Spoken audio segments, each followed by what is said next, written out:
ಹನಿಸಿರಿ B ಫಾರ್ಮಿಗೆ ಎಲ್ರಿಗೂ ಸ್ವಾಗತ. ಒಂದು ಜೇನು ಪೆಟ್ಟಿಗೆಯಲ್ಲಿ 3 ರೀತಿಯ ಜೇನುನೊಣಗಳನ್ನು ನಾವು ಕಾಣಬಹುದು. ರಾಣಿ ಜೇನು, ಕೆಲಸಗಾರ ಜೇನುನೊಣಗಳು,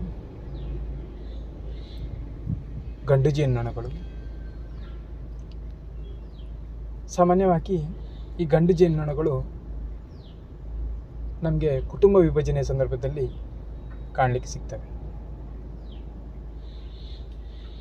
ನಾವಿವತ್ತು ಕೆಲಸಗಾರ ಜೇನುನೊಣಗಳ ಒಂದಿಷ್ಟು ಮಾಹಿತಿಯನ್ನು ತಿಳ್ಕೊಳ್ಳೋಣ.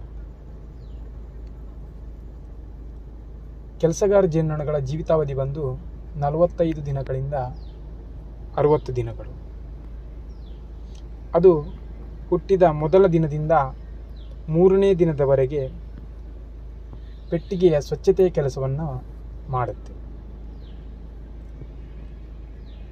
ನಂತರ 3ನೇ ದಿನದಿಂದ 12 ದಿನದವರೆಗೆ ಎಳೆ ನೊಣಗಳಿಗೆ ಮತ್ತು ರಾಣಿ ಜೇನುನೊಣಕ್ಕೆ ಆಹಾರವನ್ನು ಒದಗಿಸುವ ಕೆಲಸವನ್ನು ಮಾಡುತ್ತೆ.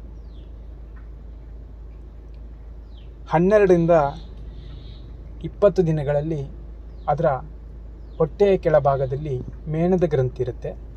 ಆ ಮೇಣದ ಗ್ರಂಥಿಯಿಂದ ಮೇಣವು ಉತ್ಪತ್ತಿಯಾಗುತ್ತೆ. ಉತ್ಪತ್ತಿಯಾದ ಮೇಣದಿಂದ ಹೊಸ ಎರಿಗಳನ್ನು ರಚನೆ ಮಾಡುತ್ತೆ. ಹಾಗೆ 20ರಿಂದ 23 ದಿನಗಳ ಕೆಲಸಗಾರ ನೊಣಗಳು ಪೆಟ್ಟಿಗೆಯ ಕಾವಲುಗಾರನಾಗಿ ಕೆಲಸ ಮಾಡುತ್ತೆ. ಇನ್ನು 23ರಿಂದ 45 ದಿನಗಳ ಕೆಲಸಗಾರ ನೊಣಗಳು ಮಕರಂದ ಮತ್ತು ಪರಾಗವನ್ನು ಸಂಗ್ರಹಿಸುವ ಕೆಲಸವನ್ನು ಮಾಡುತ್ತೆ. ಇದು ತನ್ನ ಆಹಾರಕ್ಕಾಗಿ ಸುಮಾರು 2 ಕಿಲೋಮೀಟರ್ ವ್ಯಾಪ್ತಿಯವರೆಗೂ ಹೋಗಿ ಬರ್ತದೆ.